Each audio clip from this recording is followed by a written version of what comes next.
Hay una gran diferencia entre la luz y las tinieblas. La luz y las tinieblas son opuestos, tan opuestos como lo son Dios y el diablo. Y en esta vida, todo ser humano se está conformando a la imagen de uno de estos dos: a Dios, la imagen de Dios, o al diablo. Los que andan en luz son aquellos que reciben el Evangelio de Cristo por la fe, personas en las que el Espíritu Santo ha obrado y les ha dado testimonio de que Jesús de Nazaret es el Hijo de Dios. Ellos son los que guardan los mandamientos de Dios y son los que están siendo conformados a su imagen. Por otro lado, están los que andan en tinieblas, es decir, los que no han creído en el Evangelio de Cristo. Quizás saben algo de Él, pero no han rendido sus vidas al Salvador. Estos son los que andan siguiendo los deseos de la carne y la corriente de este mundo, conforme al príncipe de las tinieblas. En su vida, la imagen de Dios se va desfigurando y empiezan a seguir los dictados de la serpiente. Ahora, quien ha visto una medida de la luz sabe que el contraste entre esos dos grupos es evidente.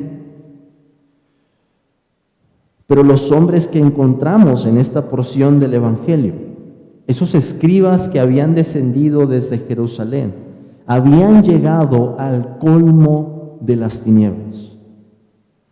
Hermanos, hay un punto en el ser humano en el que si avanzamos hasta una cierta medida, hay una línea que uno puede cruzar y una vez que la cruza, no hay regreso, no hay vuelta atrás. Se trata de una condición irremediable. Y eso es de lo que Cristo está hablando en este pasaje. Estas personas llegaron a atribuir al diablo la obra de Dios. Jesús les respondió con una serie de parábolas y advirtió de la naturaleza imperdonable de un pecado así. Y por eso podemos decir que esta porción es una vindicación de la autoridad de Cristo.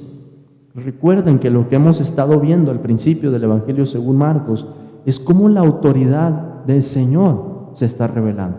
Su poder, sus milagros, las sanidades, la forma en la que enseña, cómo expulsa a los demonios, cómo llama a sus discípulos. Y lo que encontramos aquí es cómo Cristo está vindicando esa autoridad, demostrándole a los escribas que habían descendido de Jerusalén que no podía ser como ellos decían, que lo que ellos decían era algo imposible. No puede Satanás mismo expulsar a Satanás. Era algo ilógico, era algo irracional. Pero al decir eso, al presentar una acusación como esa, Jesús advierte, estaban cruzando un punto en el que no hay retorno. Pero al final encontramos también, hermanos, con esa vindicación, una palabra consoladora, unida a esa advertencia tan solemne, tan grave. Hay una palabra consoladora, una palabra que nos habla del perdón de los pecados, de todos los pecados, dice el Señor.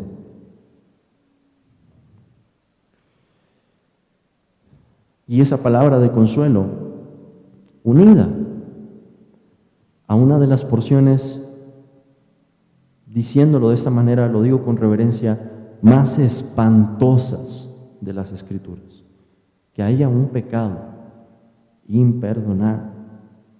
Vamos a dividir esta porción en tres partes, hermanos, para llegar a la médula de la enseñanza que Cristo tiene en esa parte final del versículo 28 y 29.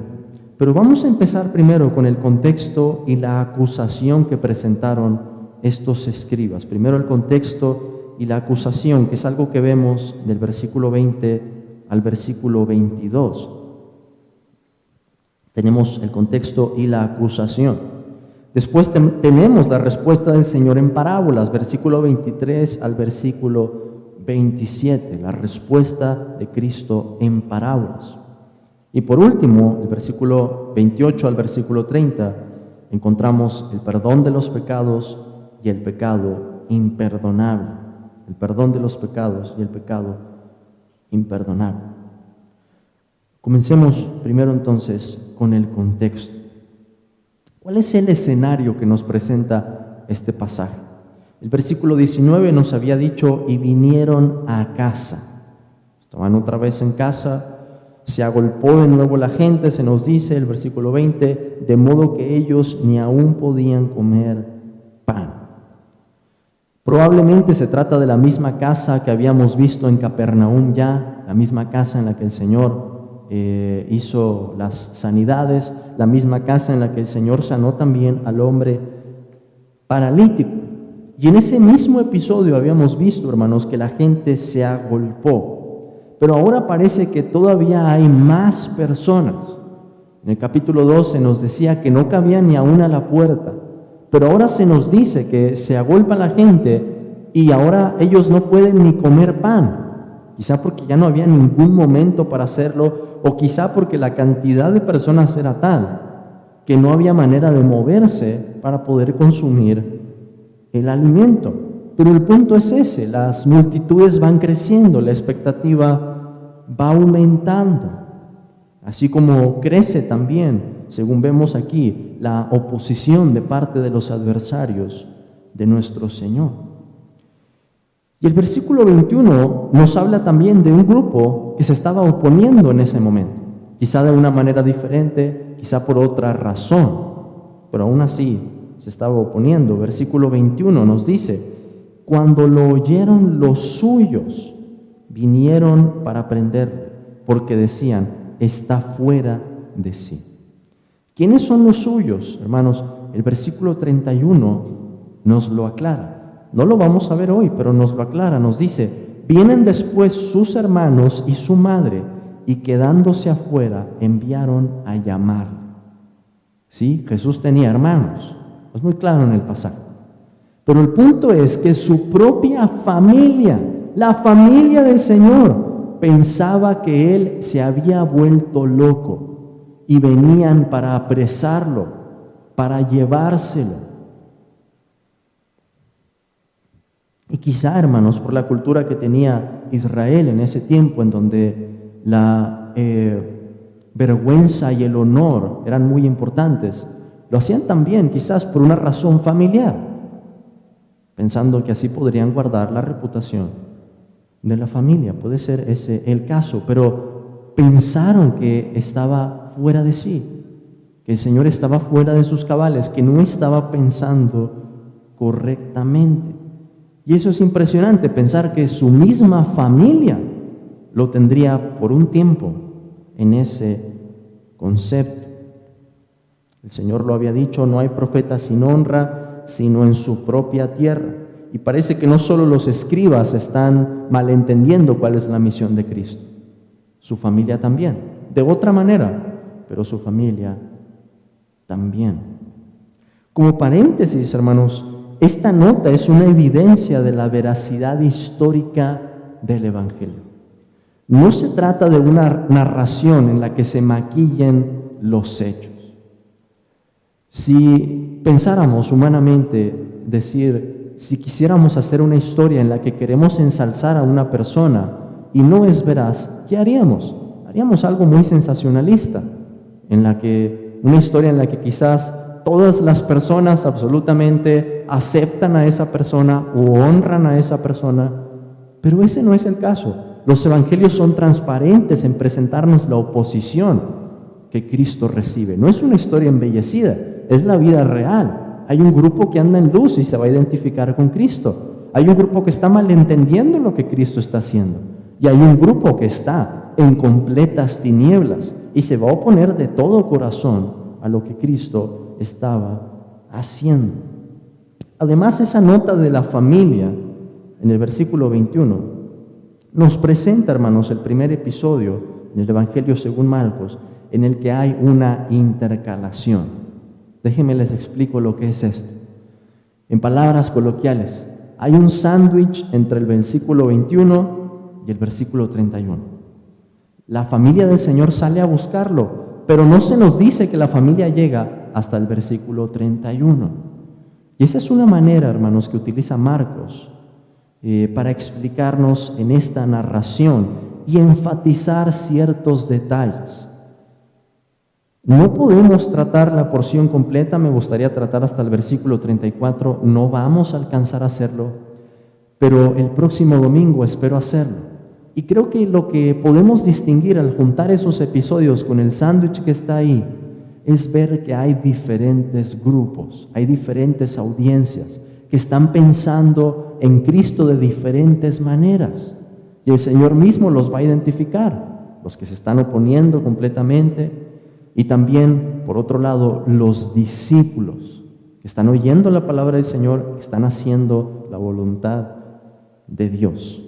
Pero vamos a ver eso con más detalle la próxima ocasión. Vamos a enfocarnos entonces sobre todo en esta predicación, en esas parábolas que Cristo estaba diciendo y en qué es lo que significa el perdón de los pecados y el pecado imperdonable.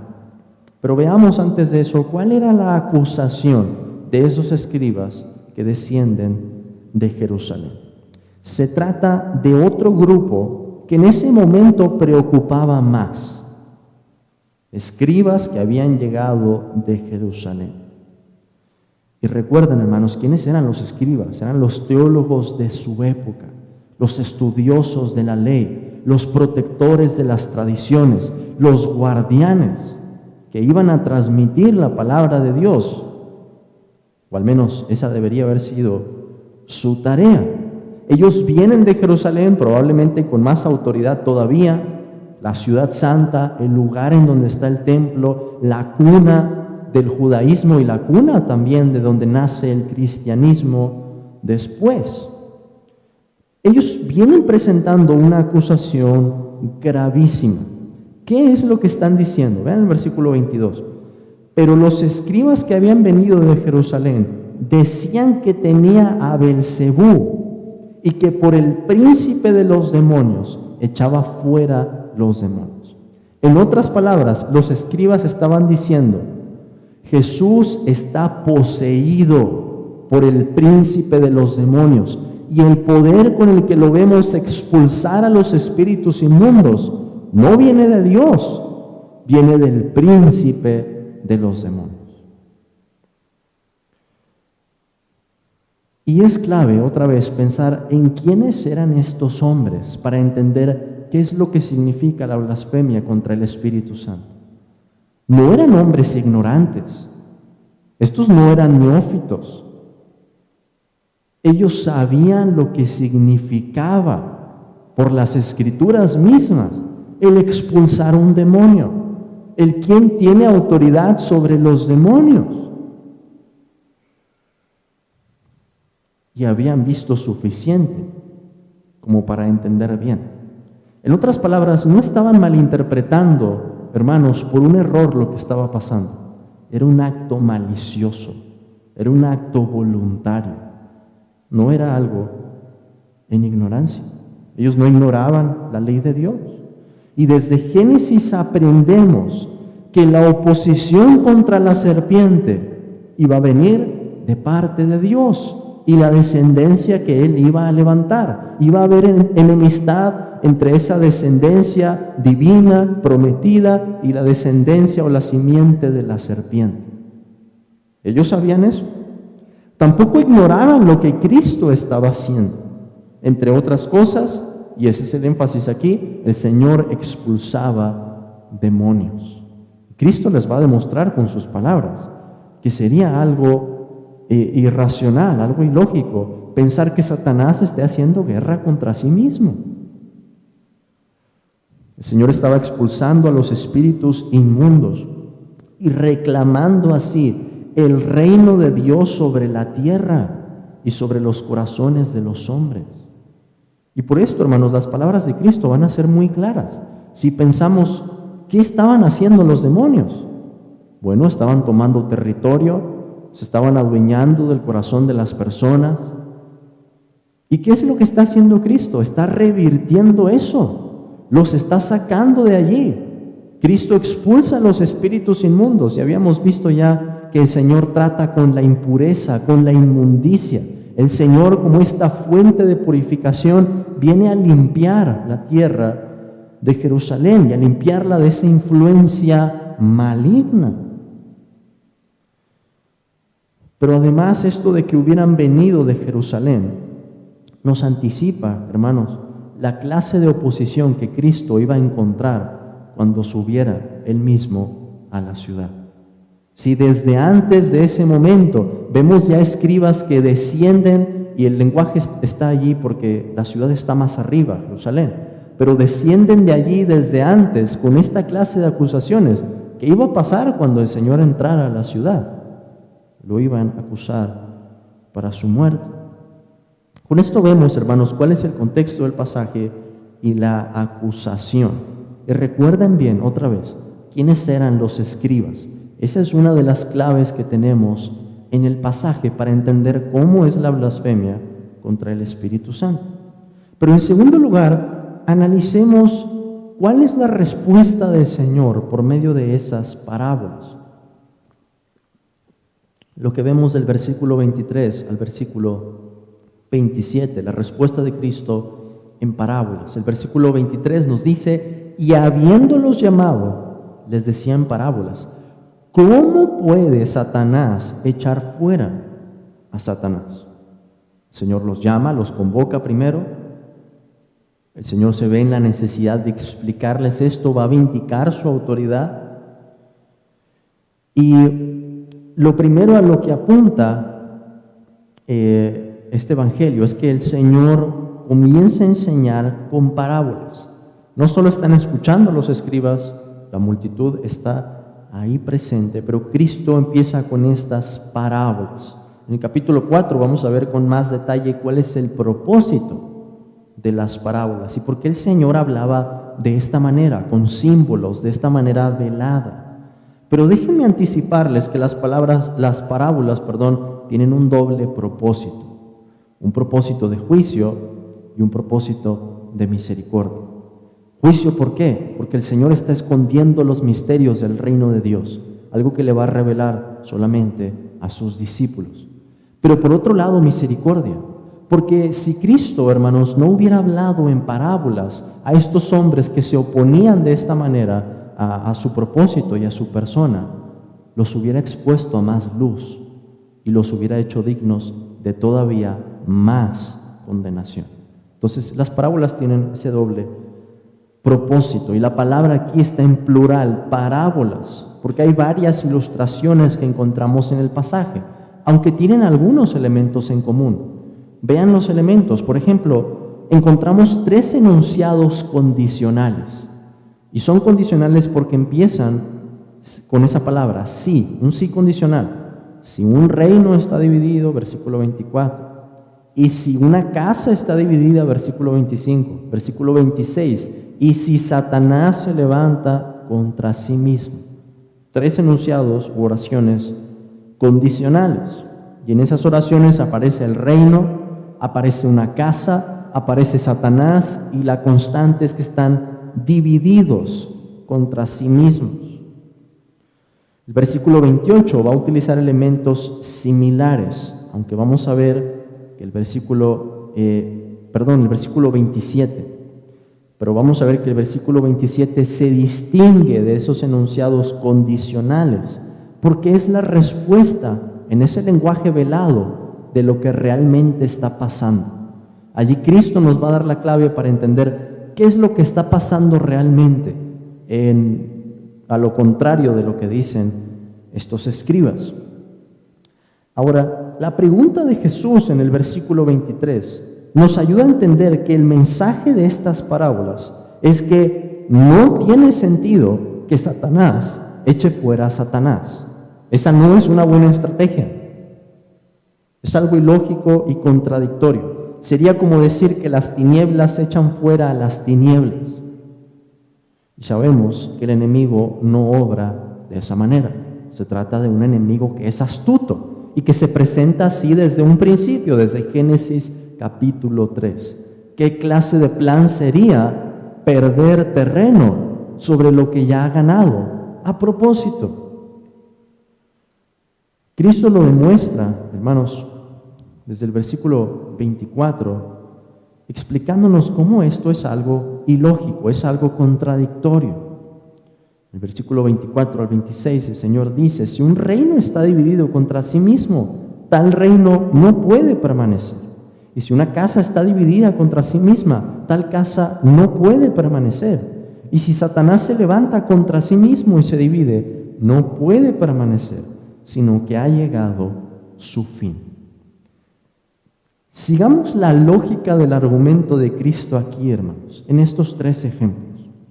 Pregunto, ¿cuánto duraría un reino en el que el rey y sus súbditos pelean y se dividen? No duraría mucho. Y sabemos que Satanás está de acuerdo con los demonios en lograr un mismo propósito, en destruir la imagen de Dios en este mundo, en blasfemar el nombre de Dios. Esa es su intención. No hay división en el reino de las tinieblas.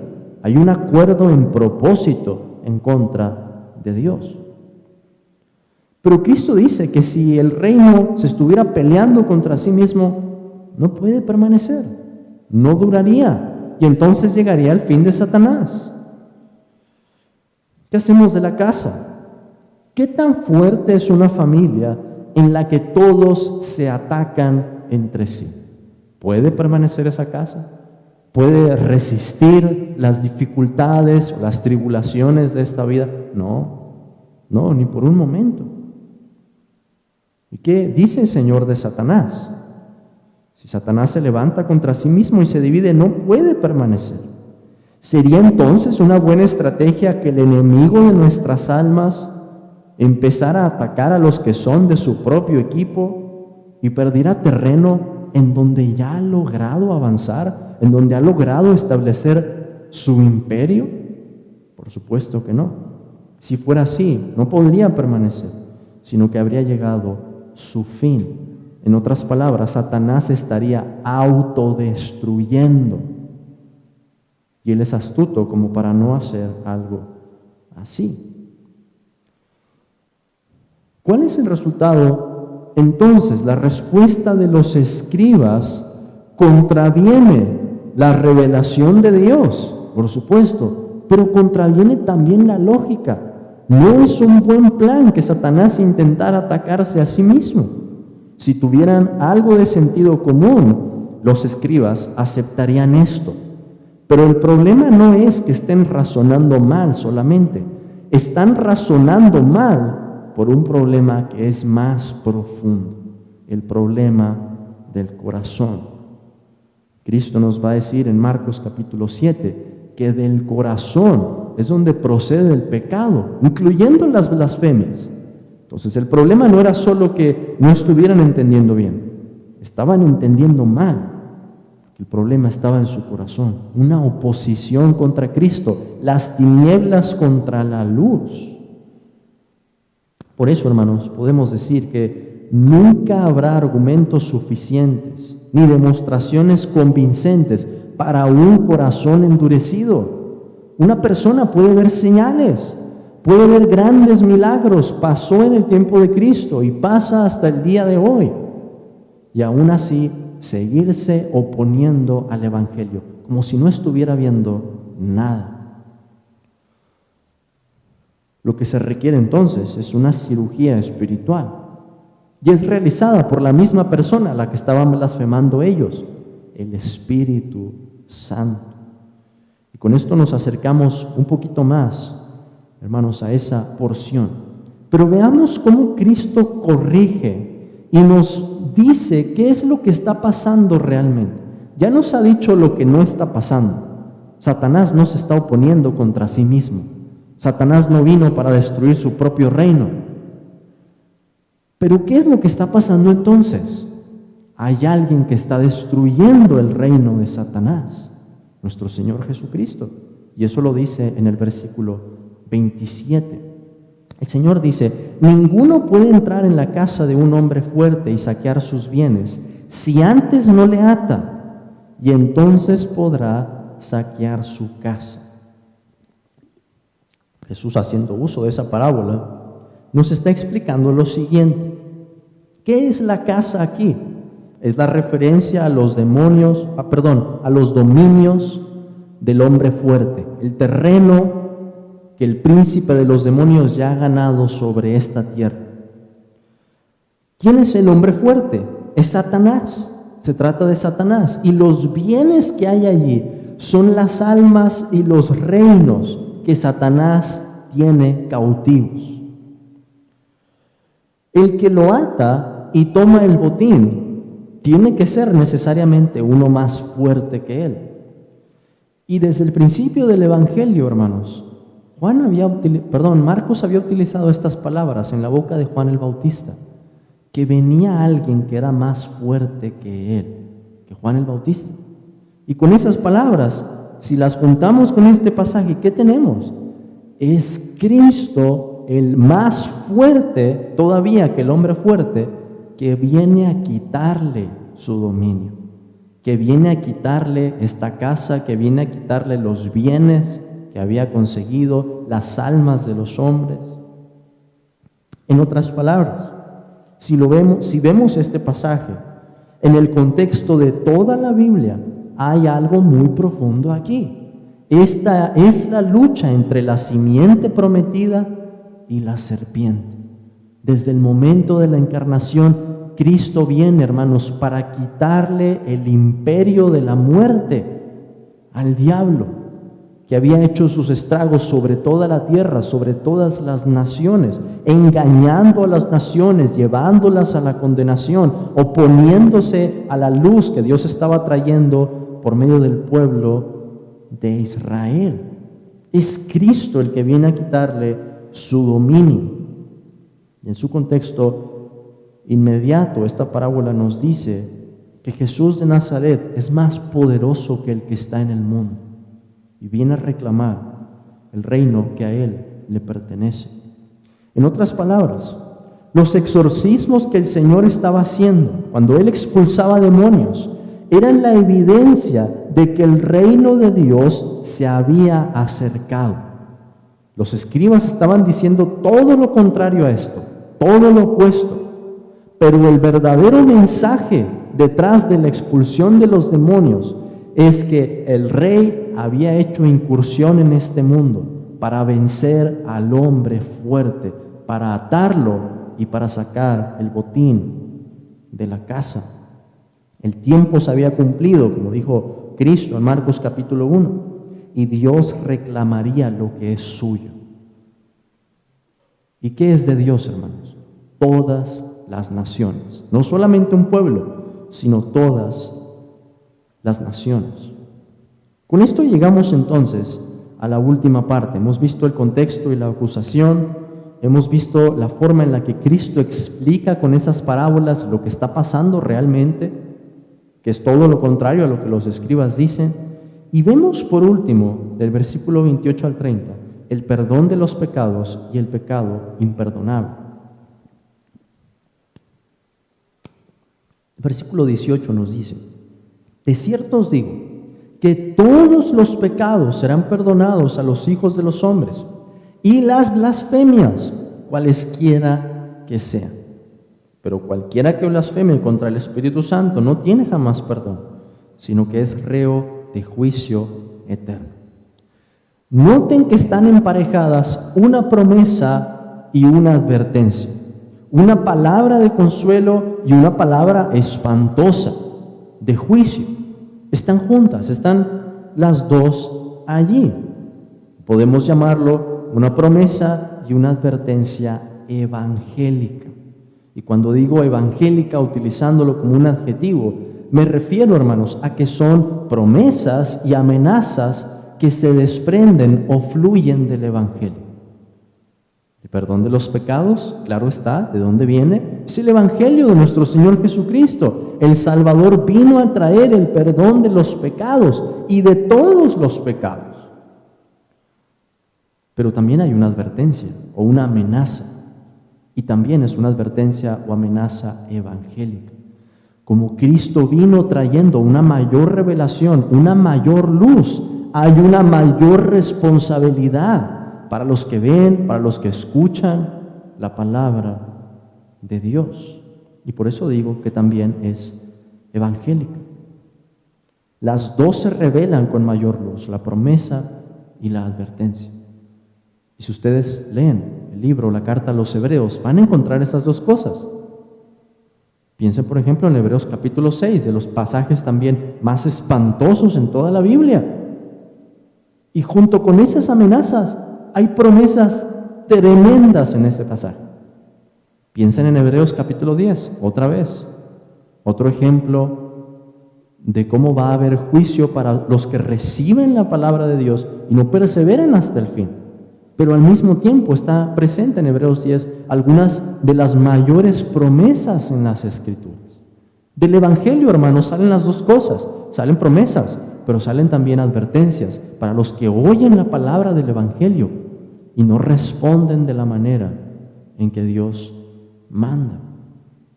Pero pensemos en esa promesa en cuestión, la del versículo 28. Cristo dice: de cierto os digo que todos los pecados serán perdonados a los hijos de los hombres. Y esa palabra de cierto, que es la primera vez que la encontramos en Marcos, es importante. ¿Saben cómo se escribe esta palabra en griego? Amén. Amén. Es la palabra hebrea, amén. ¿Y qué quiere decir amén? Así sea. ¿Por qué esto es importante? Porque de forma intrigante Jesús no dice amén al final de sus oraciones. Jesús lo dice al principio. Y esto es algo único. Es algo que no se había visto hasta que Cristo llega. Los profetas no decían esto, aunque ellos decían, así dice el Señor. Algo parecido está haciendo Cristo al utilizar ese lenguaje, empezando esta promesa diciendo amén. Y cada vez que lean en la Escritura, de cierto os digo, Jesús está diciendo amén. Es lo que está detrás de esa palabra. Y llama la atención, hermanos, porque Cristo nos está asegurando de antemano que esto es cierto. No es una palabra que está en duda. No hay ninguna duda de las palabras que dice Cristo, pero hay palabras en las que Él quiere insistir, llamando nuestra atención para que las veamos con cuidado. Y esta es una. De cierto os digo que todos los pecados serán perdonados a los hijos de los hombres. Está en tiempo futuro, serán perdonados. ¿Por qué? Cristo iba a traer el perdón en el momento de su cruz, en el momento de su muerte. Y está anticipando ya eso el Señor. Dice que este perdón es para los hijos de los hombres, insistiendo otra vez que somos nosotros, los seres humanos, los que estaban allí en la multitud, los objetos que recibimos este perdón. Y se nos dice que es para todos los pecados y las blasfemias. Mucha gente llega a este pasaje y tiembla con el versículo 29, pero no se detiene a considerar que antes de eso, Cristo está diciendo una promesa, que va a haber perdón de todos los pecados. El Señor ya nos ha enseñado cuál es la respuesta. Arrepiéntanse y crean en el Evangelio, en el capítulo 1. El momento de la acusación contra Cristo sirve entonces para que el Señor presente la promesa del nuevo pacto. Con esto pensamos en qué misericordia de parte del Señor. Se están oponiendo a Él de la manera más vil, más maliciosa, y el Señor, antes de decir las palabras de juicio, lanza las palabras de la promesa del nuevo pacto, el perdón de los pecados en el nombre de Jesús. Algunos cristianos, como he dicho, sinceros, luchan pensando que han cometido el pecado imperdonable.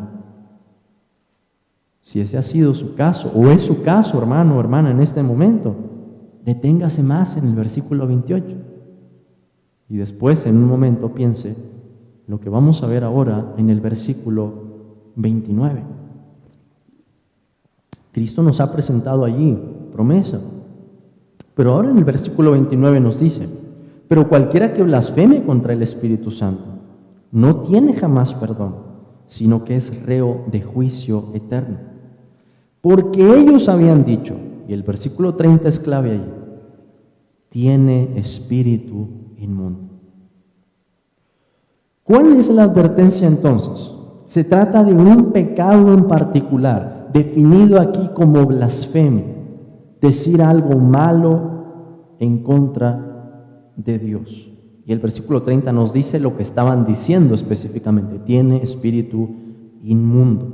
¿Qué estaban haciendo entonces? Estaban atribuyendo a Dios en la carne, en ese momento, las obras del diablo. Todo lo contrario, diciendo que la luz eran las tinieblas. Jesús dice que esto no tiene jamás perdón. O sea, se trata de un pecado que se distingue por su naturaleza, en el que los cometen ya no pueden recibir perdón. Jesús dice que esto hace culpable a la persona de un juicio eterno. Es decir, su condenación queda sellada en ese momento, para toda la eternidad. ¿Cómo definimos entonces esto? Una porción que en el pueblo de Dios ha causado dudas, ha causado temores, ha causado confusión. ¿Cómo definimos ese pecado? ¿Qué es la blasfemia contra el Espíritu Santo? ¿Puede cometerse ahora ese pecado? Vamos a ver primero qué es la blasfemia contra el Espíritu Santo. Y voy a citar al teólogo Louis Berkhof. Ustedes saben que trato de no citar a muchos autores normalmente en una predicación, pero creo que esta definición en especial es muy buena. Y él dice, escuchen con atención estas palabras, cito: el pecado consiste en el rechazo y blasfemia consciente, maliciosa y voluntaria, en contra de la evidencia y la convicción del testimonio del Espíritu Santo con respecto a la gracia de Dios en Cristo, atribuyéndolo contra toda evidencia y convicción al principio de las tinieblas, bajo el impulso del odio y la enemistad. Hay dos cosas que quiero resaltar en esa definición. Primero, que el pecado que ellos estaban cometiendo, recuerden, escribas entrenados en la ley, capaces de discernir lo que estaban viendo en ese momento, demuestran un rechazo, una blasfemia consciente, maliciosa y voluntaria. No es cualquier acto, hermanos. Este es un acto bien premeditado. Este es un acto con plena conciencia. Y este es un acto en el que hay luz, hay verdad en sus mentes. Es decir, no les hace falta información, pero se están oponiendo a ella de todo corazón, con todas las fuerzas, con toda su alma, con toda su mente. Y en específico, hermanos, es contra el Espíritu Santo. ¿Por qué?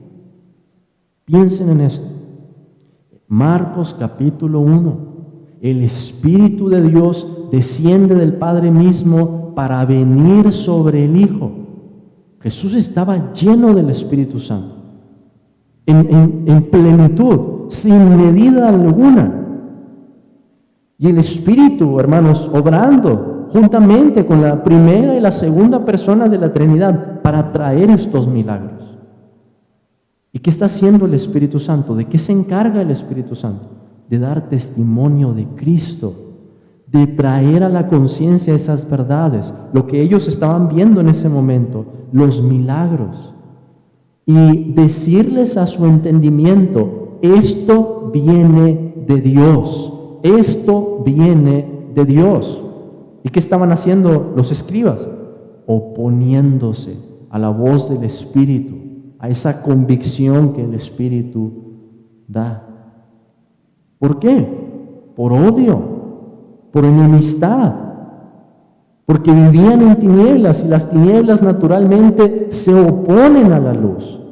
No hay otra forma en que esto suceda.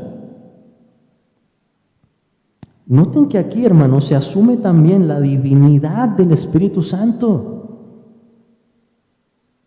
Se puede blasfemar contra el Espíritu Santo. ¿Por qué? Porque Él es la tercera persona de la divinidad. Es Dios, no es una fuerza impersonal, es Dios mismo. Y esto, como he dicho, supone una medida de luz externa, como tenían los escribas.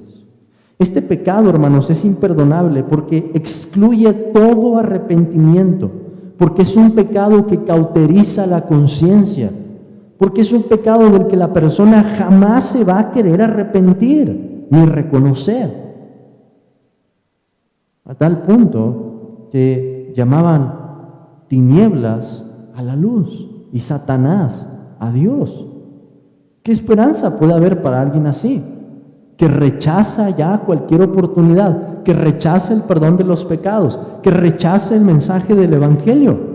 Pues no hay más, solamente tenemos un mensaje para el perdón de los pecados. Y si uno rechaza al Salvador de toda su alma y lo confunde con Satanás, ya no hay esperanza, porque no hay otra puerta, no hay otro nombre en que podamos ser salvos. Ahora, ¿permanece esta realidad hasta el día de hoy? ¿Que alguien pueda cometer la blasfemia contra el Espíritu Santo? Hermanos, yo creo que si vemos el pasaje y entendemos bien los elementos que hay aquí, vamos a decir sí. Porque aunque no podemos ver a Cristo con nuestra vista, con nuestros ojos, físicamente, no recibimos una clase de revelación que sea distinta. El Espíritu sigue hablando a los corazones. Tenemos la palabra de Dios. Cristo nos habla. Estamos oyendo sus palabras aquí, versículo 28 y 29. Y si alguien, después de haber recibido esa luz, después de haber entendido que Jesús es el Salvador de este mundo, el único Salvador, que no hay otro nombre que podamos invocar en el cual ser salvos, en el cual podamos hallar perdón de los pecados, si alguien después de entender eso se opone de todo corazón, siguiendo el ejemplo de estos hombres, va a incurrir en la misma falta.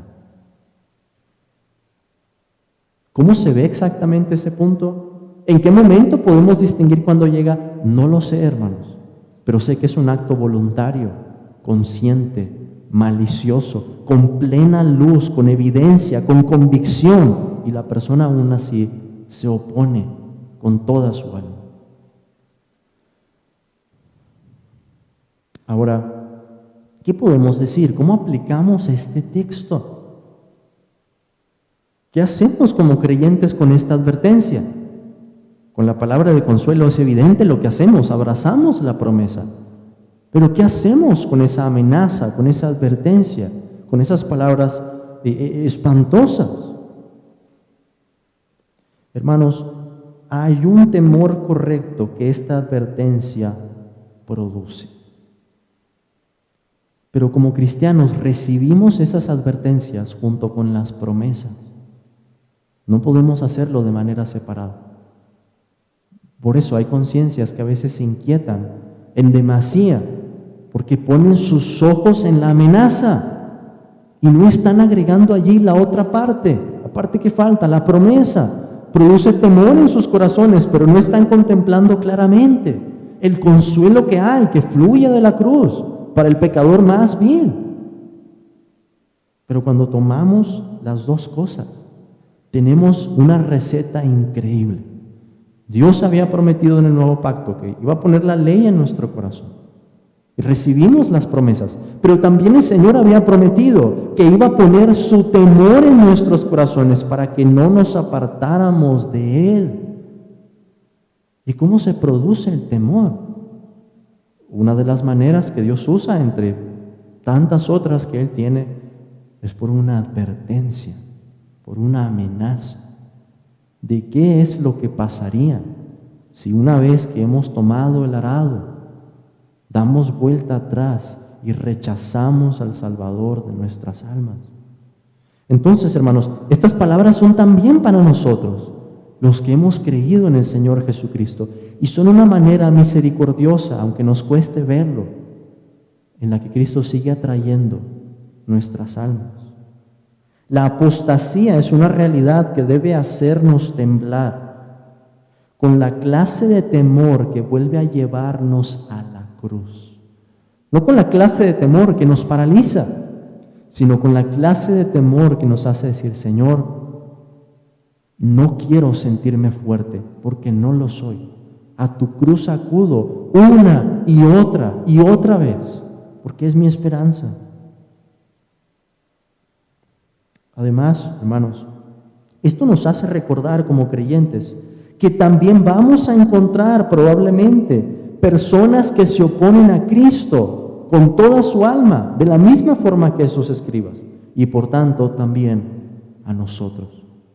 Si al padre de la casa, dijo el Señor, llamaron Belzebú, ¿cuánto más a los hijos? ¿Qué van a hacer con los hijos?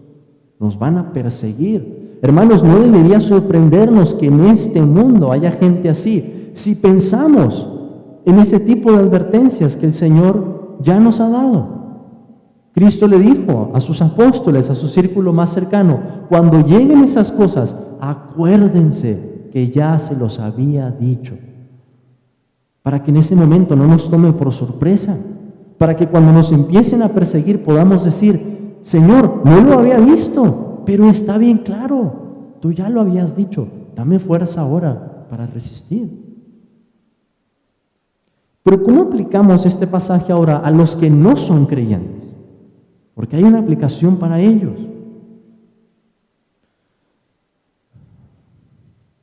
Este pasaje debería poner a temblar a los incrédulos al pensar que mientras no estén en Cristo, la luz que ya han recibido, las cosas que están entendiendo en la predicación, podrían ser retiradas porque no aprovecharon el día de la salvación.